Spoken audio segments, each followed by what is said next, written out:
Hello എന്ന് നോക്കാൻ പോകുന്നത് ഡൊമിനിക് എന്ന ചിത്രത്തിൻ്റെ മൂന്നാം ദിവസത്തെ കേരള ബോക്സ് ഓഫീസ് കളക്ഷൻ റിപ്പോർട്ടാണ്. വീഡിയോയിൽ മുൻപ് വീഡിയോ ലൈക്ക് ചെയ്യുക, ചാനൽ സബ്സ്ക്രൈബ് ചെയ്യുക. ഈ വരുന്ന ജനുവരി മാസം ഇനി അങ്ങോട്ട് ധാരാളം ചിത്രങ്ങൾ OTT റിലീസ് ചെയ്യും. നമ്മുടെ ചാനൽ ഭാഗം പരിശോധിച്ചാൽ നിങ്ങൾക്ക് ആ വീഡിയോയ്ക്ക് കാണാൻ വേണ്ടി സാധിക്കുന്നതായിരിക്കും.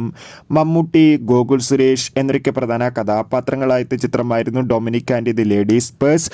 ചിത്രത്തിന് ഇന്ന് മൂന്നാം ദിവസം മികച്ചൊരു പോസിറ്റീവ് റെസ്പോൺസ് ആയിരുന്നു ലഭിച്ചിട്ടുണ്ടായിരുന്നത്. അതുകൊണ്ട് തന്നെ എല്ലാ സിനിമാ പ്രേമികളും ഒരേപോലെ ചിത്രത്തിന്റെ മൂന്നാം ദിവസത്തെ കളക്ഷൻ റിപ്പോർട്ടും അറിയാൻ വേണ്ടി ഏറെ ആകാംക്ഷയോടെയാണ് കാത്തിരിക്കുന്നത്.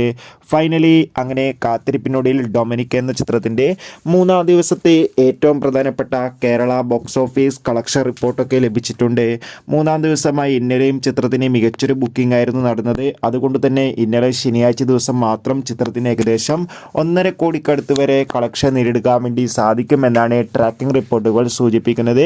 എന്തായാലും കാത്തിരിക്കാം. നമുക്ക് ഡൊമിനിക് എന്ന ചിത്രത്തിന്റെ കൂടുതൽ ബോക്സ് ഓഫീസ് കളക്ഷൻ റിപ്പോർട്ടിനായി അടുത്തൊരു വീഡിയോയിൽ കാണും വരെ ബൈ.